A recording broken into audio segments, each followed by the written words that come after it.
오늘 나누실 하나님 말씀은 신명기 12장 1절에서 14절까지 말씀을 저 여러분이 한 절씩 교독하시죠.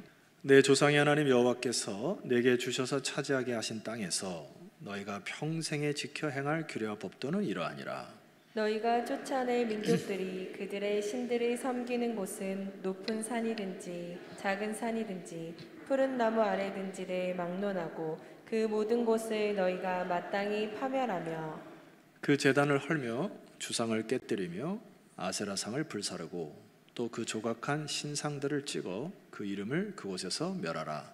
너희의 하나님 여호와께는 너희가 그처럼 행하지 말고 오직 너희의 하나님 여호와께서 자기의 이름을 두시려고 너희 모든 지파 중에서 택하신 곳인 그 계실 곳으로 찾아 나아가서 너희의 번제와 너희의 제물과 너희의 십일조와 너희 손의 거제와 너희의 서원제와 낙헌 예물과 너희 소와 양의 처음 난 것들을 너희는 그리로 가져다가 드리고 거기 곧 너희의 하나님 여호와 앞에서 먹고 너희 하나님 여호와께서 너희의 손으로 수고한 일에 복 주심으로 말미암아 너희와 너희의 가족이 즐거워할지니라.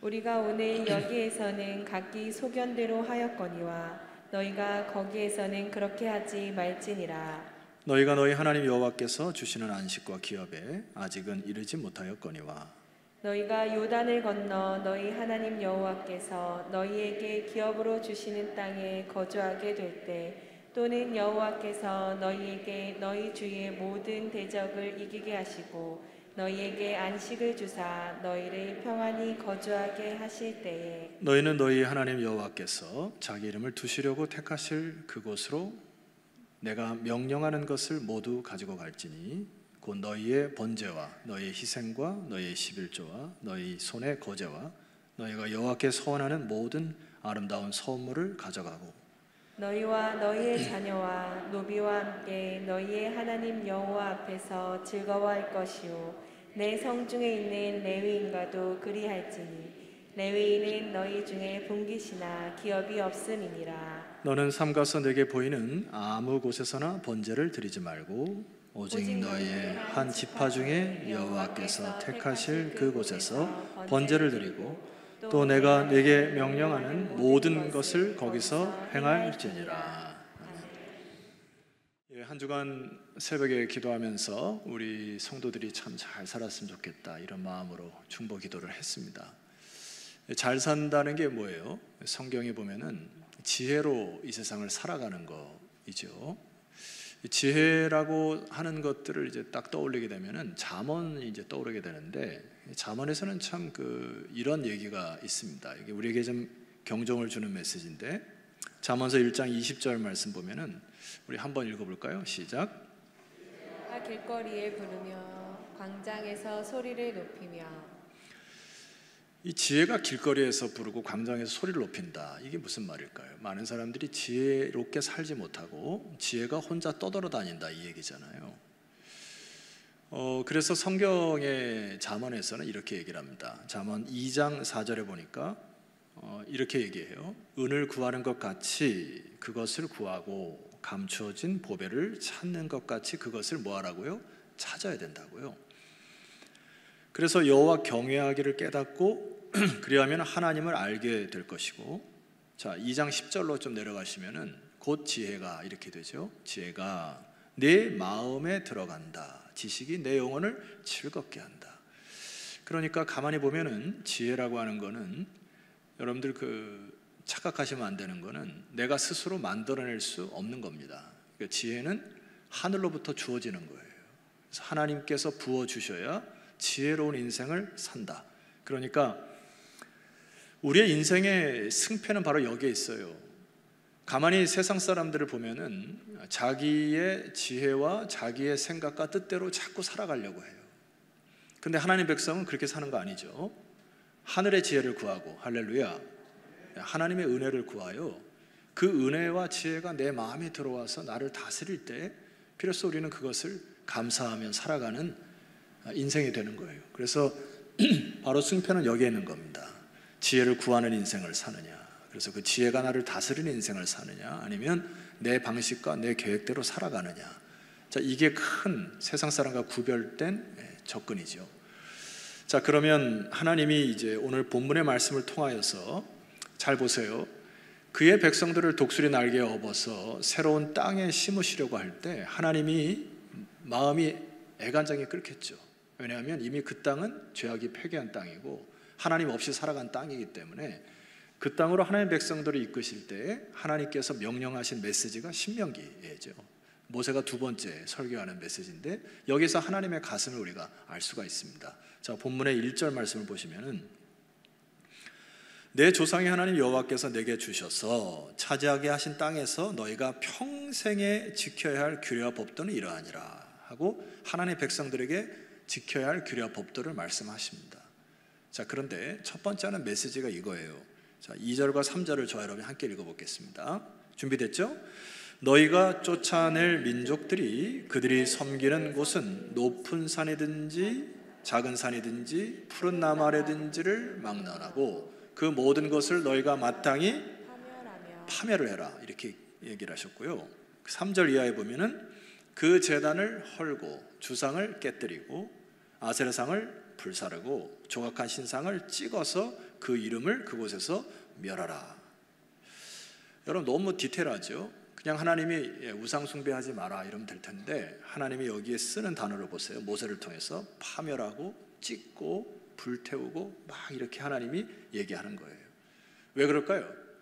이미 가나안 땅에 가짜 지혜, 즉 진리를 알지 못한 사람들이 죄악으로 꽉 차서 살아간 땅이 그 땅이에요.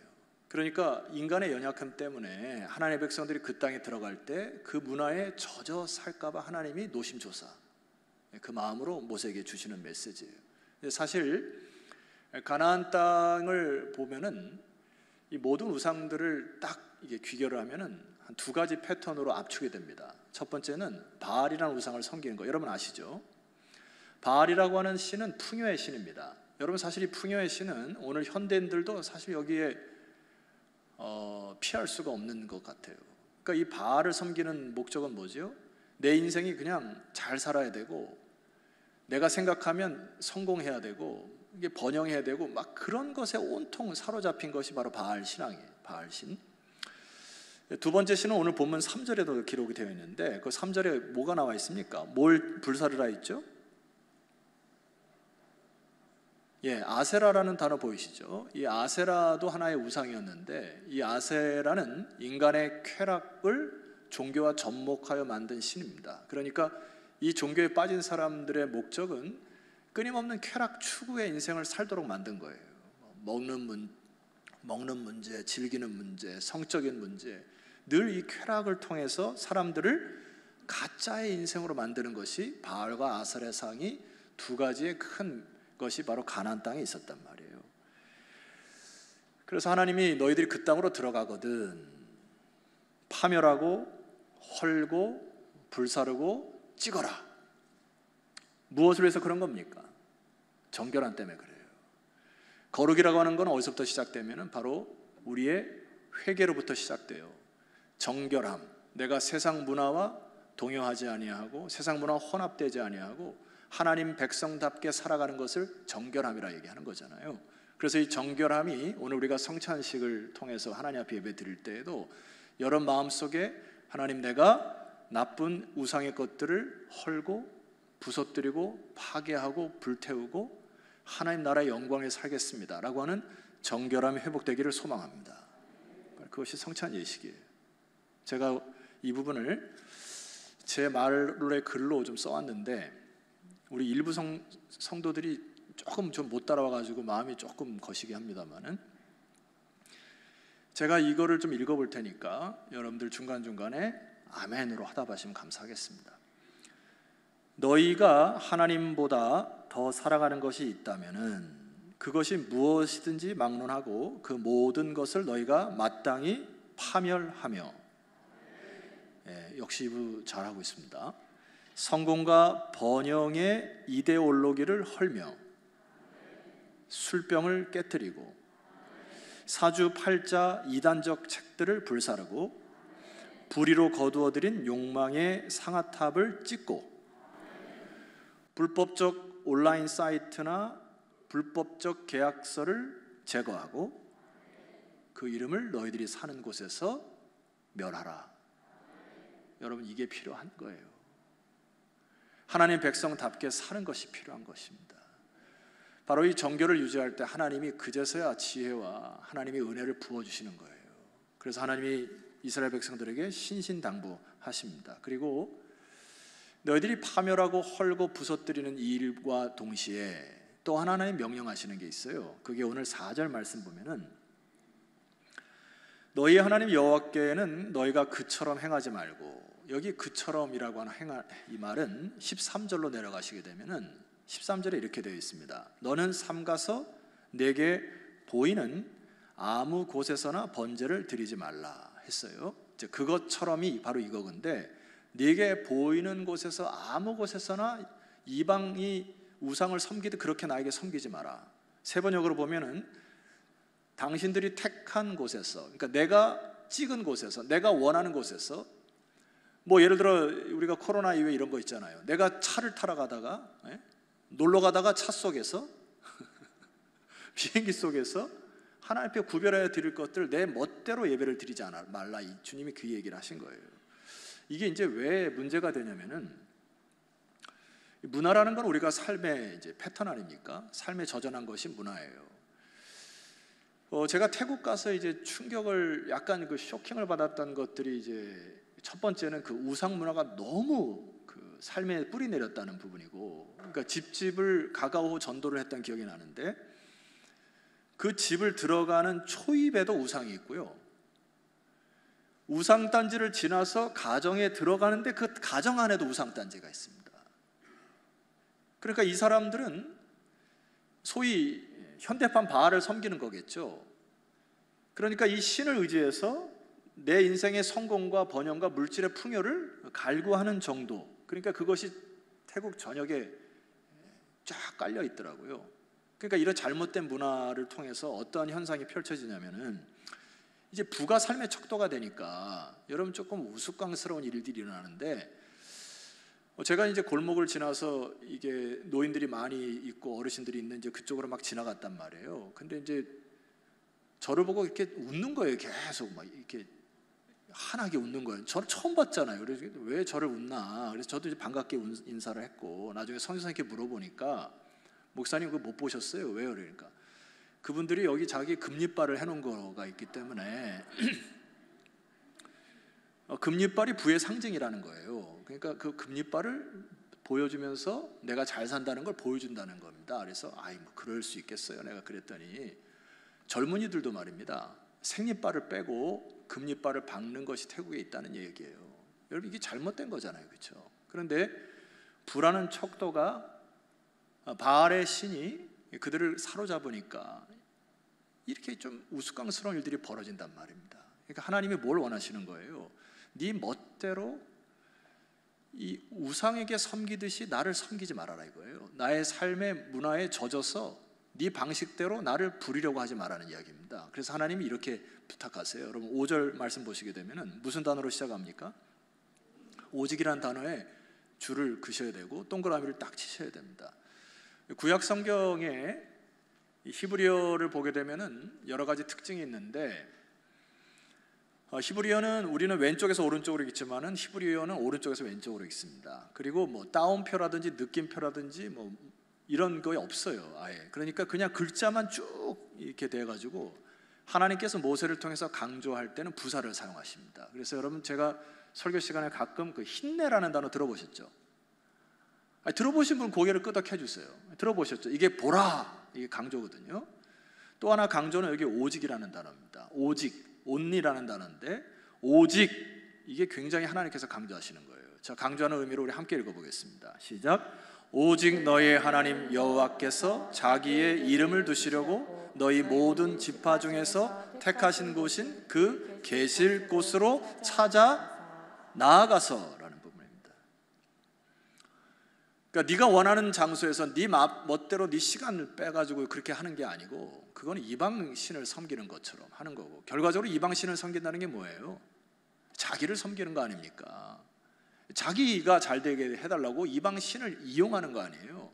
하나님을 섬기는 방식은 그래서는 안 되고 오직 너희의 하나님 여호와께서 자기 이름을 두시려고 하는 그 곳으로 뭐 하라고요? 찾아 나오라고요. 찾아 나와서 내 삶의 중심의 자리에서 떠나가지고 여호와 중심의 자리로 나와서 하나님이 지정하신 택하신 장소에서 여호와 중심의 사상을 회복해라. 이게 모세를 통한 두 번째 명령입니다. 여러분, 그래서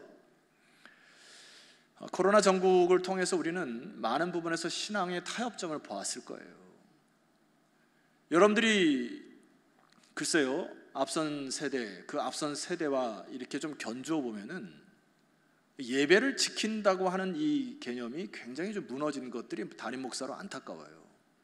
그러니까 어느 순간 산업화가 되면서 뭐 어쩔 수 없이 내가 온라인으로 드릴 수 있는 것은 어쩔 수 없는 부분이고, 산업의 현장에서 내가 일을 통해서 뭐 3교대를 한다든지 이렇게 해가지고 정말 그 부분에서 저한테 상담하는 분도 계세요. 목사님, 제가 이렇게 되는데 어떻게 하면 좋을까요?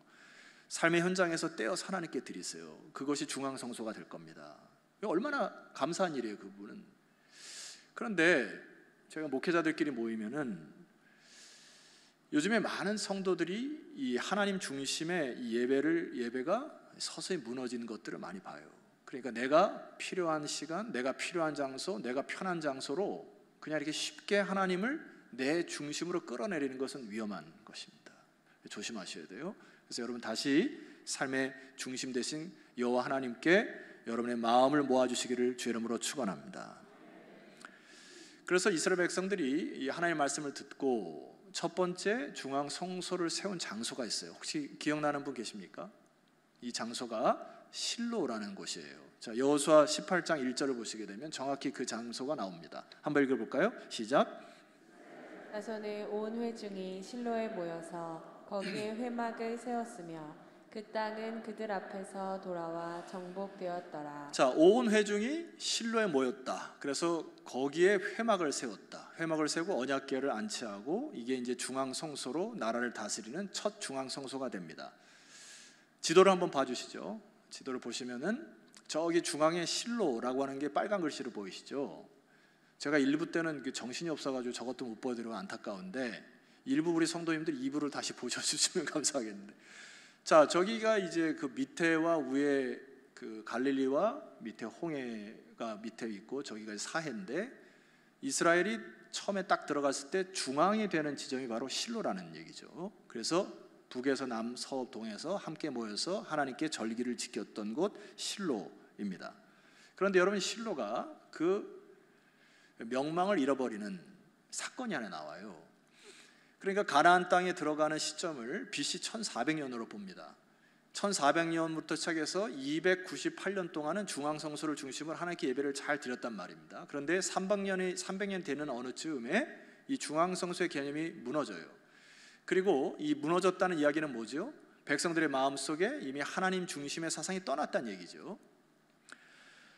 블레셋과의 전투가 있는데 이제 그 전투 이름을 아벡 전투라고 합니다. 이제 블레셋 사람이 아벡에 있었고 이스라엘 사람이 진영에 있었는데 서로 붙었는데 블레셋 사람이 막 승기를 잡고 이제 전쟁에 막 질 것 같으니까 이스라엘 장로들이 모여서 아이디어를 냅니다. 지혜를 내요. 그 지혜가 뭐냐면은 성경에 이렇게 기록되어 있어요. 언약궤를 가져다가 우리의 원수들의 손에서 구원하게 하자, 이렇게 결정을 하고 언약궤를 옮깁니다.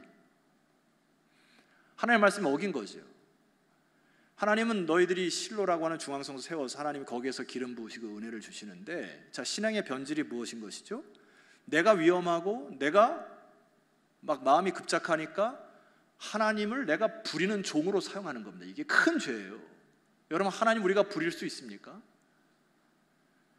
근데 신앙이 변질되니까 이제 내 중심적으로 신앙이 변질되는 거예요. 그러니까 내가 잘 돼야 되고 이 위기를 극복해야 되고 하니까 하나님과 딜을 하는 거예요.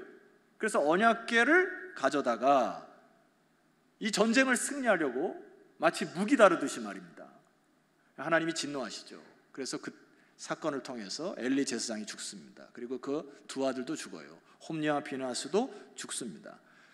그런데 이 사건을 통해서 우리가 좀 경종을 받아야 될 것은 엘리의 며느리가 아기를 낳고서요 뭐라고 이름을 짓냐면은 이가봇이다 이렇게 이름을 줘요. 여러분 기억나시죠? 이가봇을 그 히브리 어원으로 풀어보면은 이런 것입니다. 도대체 하나님의 영광이 어디 있는가 이 뜻이에요. 이걸 다시 한번 풀어보면은 하나님의 영광이 떠났다라는 이야기입니다. 자, 여러분 보세요. 하나님의 자리를 넘보거나 하나님 중심 사상에서 멀어진 백성들이 자기 멋대로 하나님을 부린다거나 이방 신처럼 여겼을 때 하나님의 영광이 떠난 현상이 실로의 교훈을 통하여 아셔야 합니다. 자, 그런데 다윗이라는 인물을 제가 이렇게 좀 묵상해 보니까 참 이 다윗이 우리가 본받을 부분이 많은데 이 다윗도 한 장면이 연출됩니다. 이제 압살롬이 반역을 해가지고 다윗을 왕에서 몰아내려고 자기가 왕이 되려고 했을 때 다윗이 쫓겨가잖아요. 광야로 나갔는데 자기를 따랐던 레위 사람들과 사독 제사장이 또 아이디어를 냅니다. 그 아이디어가 뭐냐면은 자, 사무엘하 15장 25절 이거 화면을 통해서 보셨으면 좋겠어요. 제가 좀 강조할 테니까 눈을 좀 크게 뜨고 보세요. 아마 평소에 여러분 사무엘하 읽어도 이 부분은 잘 놓치는 부분입니다. 보세요. 왕이 사독에게 이르되 보라 하나님의 궤를 성읍으로 도로 메어가라 했어요. 그러니까 무슨 아이디어를 낸 거예요? 지금 위기에 닥치니까 사독 제사장과 레위 사람들이 궤를 내어서 언약궤를 갖고 와서 지금 저 압살롬의 무리를 하나님 처단해 주십시오라고 하는 또 무기와 도구로 이용하는 현장입니다. 그러니까 다윗이 이것을 보고 깜짝 놀래고 뭐라고 얘기해요? 도로 메어가라. 그 다음이 중요해요. 만일 내가 여호와 앞에서 은혜를 입으면은 도로 나를 인도하여 왕의 주권이 여호와께 있으므로 내가 이 왕위를 찬탈하기 위하여 내 아들을 죽인다거나 이 언약궤를 통하여 강한 무기를 사용해서 저들을 짓누르라고 하는 거 하지 아니하고 내가 이 광야에 있을 때에도 그럼에도 불구하고 하나님이 이곳에 이끄신 그 섭리를 깨닫고 하나님 중심으로 주를 섬기면 하나님의 인도하심 그날에 다시 저 왕궁으로 나를 인도하실 것이다. 이게 다윗의 고백 아닙니까? 그래서 그 말씀 뒤에 보면 이렇게 나와 있잖아요. 내게 그 궤와 그 계신대를 보이시리라. 하나님이 하나님 뜻대로 이끄실 것이다. 이게 다윗의 중심이란 말이에요. 성도 여러분, 오늘 우리가 성찬 예식을 하나님 앞에 드리는데 이 중심이 여러분에게 회복되기를 소망합니다. 자, 그런데 여러분 이게 이제 실로라고 하는 곳이 이제 저물고 두 번째 중앙성소가 예루살렘으로 갔단 말입니다. 근데 이게 예루살렘으로 다윗이 수도를 옮기고 거기다 언약궤를 안치하잖아요. 그래서 왕정 시대를 잘 지난 것 같은데 문제는 백성들이 타락하기 시작한 거예요. 이들이 하나님께 드리는 예배를 멸시하고 하나님 율법을 준수하는 것을 게을리하고 또 안식일을 지키는 것에 대해서 이제 타협하기 시작하면서 저는 이런 생각이 들어요. 이제 왕정 시대가 됐는데 이게 안정감을 주니까 사람들은 도리어 타락하기 시작한다. 편해지니까 하나님을 떠나기 시작한다. 결과적으로 이 남유다와 이 북이스라엘의 이 신앙은 바로 이 편안함이 주는 안락함이 주는 것에서 오는 타락함이 있어요. 그래서 여러분 예레미야 선지자가 눈물로 호소하는 게 이제 예레미야 선지 아닙니까? 이게 남유다를 향한 백성들의 메시지예요. 자, 그 중에 하나가 있습니다. 자, 예레미야 7장 12절을 화면을 통해서 보실까요? 오늘 제가 드리는 이 말씀은 굉장히 중요한 말씀이기 때문에 적어 놓으셔서 여러분 묵상하면 좋을 것 같아요. 자, 시작. 너희는 내가 처음으로 내 이름을 둔 처소 실로에 가서 내 백성 이스라엘의 악에 대하여 내가 어떻게 행하였는지를 보라 했거든요. 자, 여러분 여기 실로라는 단어 또 나왔죠. 그러니까 하나님께서 허락하신 그 실로라고 하는 중앙 성소에 하나님이 계속 강조하는 게 있습니다. 내 이름을 둔 곳. 이 내 이름을 둔 곳이 뭐예요? 내가 거기서 너희들에게 은혜를 베풀 곳. 여호와 중심, 말씀 중심으로 살아가는 백성들에게 내가 찾아 나온 너희들에게 하나님의 은혜를 준 그곳에 이런 뜻이잖아요. 그런데 그곳을 저버리고 이스라엘 백성이 악을 행했다는 거예요. 그것을 교훈 삼으라는 이야기입니다. 남유다 백성아, 서울 반석교회 성도들아, 이런 얘기예요. 여러분 사진 하나만 봤으면 좋겠어요. 이게 이제 오늘날의 실로의 모습입니다. 왼쪽의 그림은 사람이 이렇게 좀 살지 않은 듯한 모습이 보이고, 오른쪽의 그림은 뭔가 이렇게 덩그러니 하나 놓여 있죠. 이거는 이제 관광객들을 위해서 그 실로에다 회막을 모형으로 설치해 놓은 거예요. 여러분 주변을 보면 어떤 느낌이 듭니까? 좀 황량하죠. 그러니까 예루살렘 성읍이 제2의 도시인데 첫 번째 도시 실로는 지금 사실 황폐화되어 있습니다. 그러니까 하나님의 영광이 떠난 도시로 너희들이 기억해라는 얘기 아닙니까? 너희들이 화려한 예루살렘의 도시에 지금 살고 있는데 너희들의 신앙이 종교화되고 껍데기가 되고 그냥 하나님을 그냥 믿어주는 정도의 수준으로 낮게 되면 결과적으로 예루살렘도 영광이 떠날 것이다라는 얘기 아닙니까? 결과적으로 역사적으로 바벨론에 의해서 예루살렘도 멸망을 당하는 거 아니에요.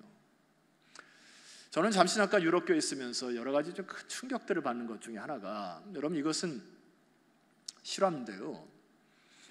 스코틀랜드에 제가 아는 목사님이 있어가지고 잠깐 이제 그 목사님을 방문하고서 그 목사님이 보여줄 때가 있다는 겁니다. 그래가지고 이제 저를 데리고 간 것이 영국 사람들이 즐겨하는 펍을 데려간 거예요.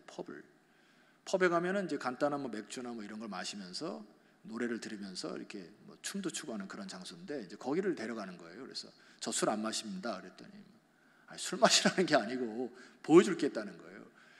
딱 갔더니 겉에는 무슨 철치라고 이름이 써 있는데 안에 들어가니까 그것이 바로 바뀐 거죠. 그래서 우리 옛날에 그 교회 앞에는 십자가 형태가 있잖아요. 요즘에는 이런 이제 자막을 통해서 이런 편리를 제공하는데, 근데 그 바에 딱 들어가니까 거짓말 하나 안 보태고요. 이 우리 화면보다 더 큰 곰이 맥주를 이렇게 확 들키는 사진이 하나 걸려 있어요. 그래서 밑에부터 위에까지 천장까지 그 곰 하나가, 큰 곰이 저는 굉장히 충격이었습니다. 하나님의 영광이 떠난 유럽 교회 현장이에요. 또 하나 교회를 데려갔어요. 저를 갔더니 거기는 교회가 이제 직사각형으로 생겼는데, 직사각형 생긴 뭐 하기 좋습니까? 공장하기 좋잖아요. 방직 공장으로 바뀐 현장을 제가 두 눈으로 보고 왔습니다. 여러분, 하나님의 영광이 떠난 교회, 하나님의 영광이 떠난 가정, 하나님의 영광이 떠난 여러분의 개인의 신앙 황폐화될 것입니다. 하나님이 그것을 아신 거예요. 그래서 백성들에게 너희들이 그곳으로 들어가거든 이방 사람들처럼 행하지 말라고요. 세상을 바알과 아세라 신처럼 물질과 풍요와 번영에 빠져서 살지 말라고요. 세상의 쾌락의 끝판왕까지 가지 말라고 하나님이 당부하신 거고, 두 번째 당부는 뭐예요? 니들이 원하는 방식대로 이방신을 섬기는 것처럼 나를 하찮게 여기지 말라는 이야기입니다. 그래서 중앙 성소에 모여서 너희들의 삶의 중심을 회복하라고 하나님이 당부하신 내용이에요. 신명기 12장은. 여러분, 오늘날의 실로와 예루살렘은, 실로는 황폐화됐고 예루살렘은 세계의 전쟁터입니다. 지금도 여러분 예루살렘을 가시게 되면은 총을 들고 다니는 사람들을 많이 볼 수 있어요. 팔레스타인 사람들, 그 다음에 유대인들, 그 다음에 아랍 사람들이 서로 그 땅을 빼앗으려고 총을 들고 다니는 전쟁의 도시가 예루살렘입니다. 하나님의 영광이 떠나면 이렇게 폐허가 되는 것을 기억하셔야 합니다. 자, 그러면 오늘 우리는 중앙성소의 의미를 어떻게 되살릴 수 있을까? 여러분 이 말씀도 꼭 기억하셨으면 좋겠어요. 창세기 49장 10절 말씀입니다. 큰 소리로 한번 선포해 볼까요? 시작. 유다를 떠나지 아니하며 통치자의 지팡이가 그 발 사이에서 떠나지 아니하기를 실로가 오시기까지 이르리니 그에게 모든 백성이 복종하리로다. 저는 성경을 읽을 때마다 참 놀라운 부분이 한 단어 한 단어가 그냥 쓰여지지 않았다는 이야기이고, 선지자들이 전한 메시지들이 먼 훗날 완성되는 것이 너무 놀라워요. 그러니까 이게 하나님의 영으로 이 모든 성경의 저자들을 통째로 하나님이 감동시킨 거 아닙니까? 그 중에 제가 다시 이 감회가 새로운 단어가 여기 실로라는 단어가 또 나왔잖아요. 이 실로라고 하는 단어는 야곱이 그의 자녀들을 축복할 때 쓴 단어예요. 그런데 먼 훗날 실로라는 중앙 성소가 세워졌단 말이에요. 이게 참 놀랍잖아요. 그런데 여기 유다가 축복한 메시지를 한번 보세요. 실로가 오시기까지 미칠 것이다. 유다야, 너희 족속은 규가, 통치자의 지팡이가, 이게 왕권 아니에요.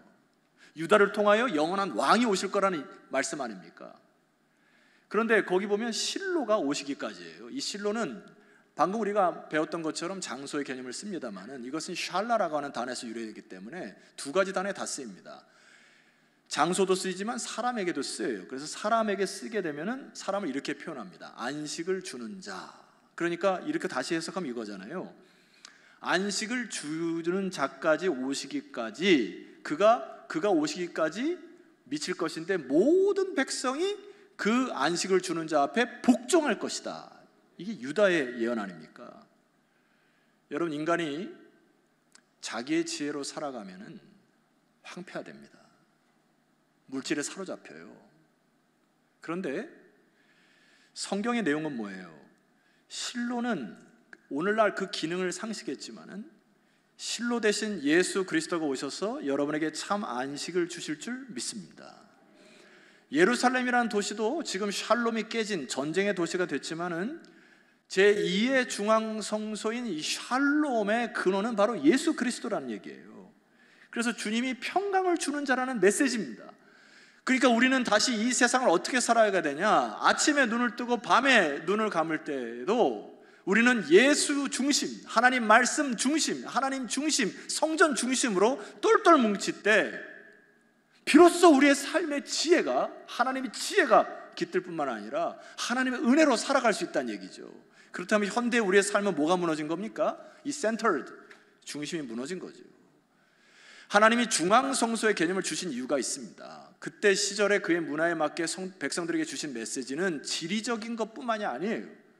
여러분이 삶의 현장을 살아갈 때 모든 생각을 사로잡고 모든 문화를 속에서 하나님 중심으로 살아가는 이 일들이 비로소 여러분들을 살릴 뿐만 아니라 여러분에게 하나님의 지혜의 은혜가 있는 축복의 통로임을 기억하시기를 소망합니다. 그래서 여러분, 하나님께서 그의 백성들을 통하여 이루시고자 하는 것이 있어요. 그것이 오늘 본문의 7절 이하에 나옵니다. 한번 보십시다. 거기 곧 너희의 하나님 여호와 앞에서 뭐 하라고요? 먹고, 여호와 앞에서 먹고, 너희의 하나님 여호와께서 너희의 손으로 수고한 일에 복 주심으로 말미암아. 이게 하나님께서 은혜를 주시겠다는 약속 아니에요. 하나님이 지혜를 주시겠다는 약속 아닙니까? 너희와 너희의 가족이 뭐 할지니라? 즐거워할지니라. 여러분, 그 헬라어 단어의 쉼이라는 단어는 아나파오라는 단어인데, 이 아나파오라는 단어도 참된 평안과 쉼은 인간 스스로 만들 수 없다는 것에 기인합니다. 그러니까 참된 평안도 어디서 와요? 주님으로부터 오는 겁니다. 오늘 성찬 예식을 통하여서 여러분의 참된 평안과 쉼이 회복되기를 소망합니다. 주 안에서 함께 먹고 함께 이 공동체의 기쁨을 경험하고, 이제 여러분들이 여기에서 있는 그 기쁨과 충만으로 세상을 다스리는 거예요. 여러분, 마지막 질문할게요. 한 주간 고생 많으셨습니다. 걱정 많으시죠? 어떻게 헤쳐나갈까? 나의 질병 어떻게 할까? 묶여있던 갈등 어떻게 할까? 이거 안 풀렸는데 어떻게 할까? 여러분, 밤새도록 여러분 고민한다고 풀려집니까? 잘 안 되잖아요. 그거 인정하셔야지. 우리 그리스도인들의 특권이 뭡니까? 나의 힘이 되신 여호와 앞에, 주여 내가 이런 문제가 있고 이런 갈등이 있고 이런 아픔이 있습니다. 주님 받아주셔서 주님께서 주시는 쉼과 평안을 허락하옵소서. 그래서 우리는 고통 중에서도 우리는 찬송하잖아요. 이것이 우리 그리스도인들의 삶이 되어야 되는 거 아닙니까? 오늘 이 성찬 예식을 통하여 하나님 부으신 그 은혜를 경험하는 이 시간 되기를 소망합니다. 우리 이 시간에 주님께 주신 살과 피를 마시기 전에 잠시 기도하며 나아가겠습니다.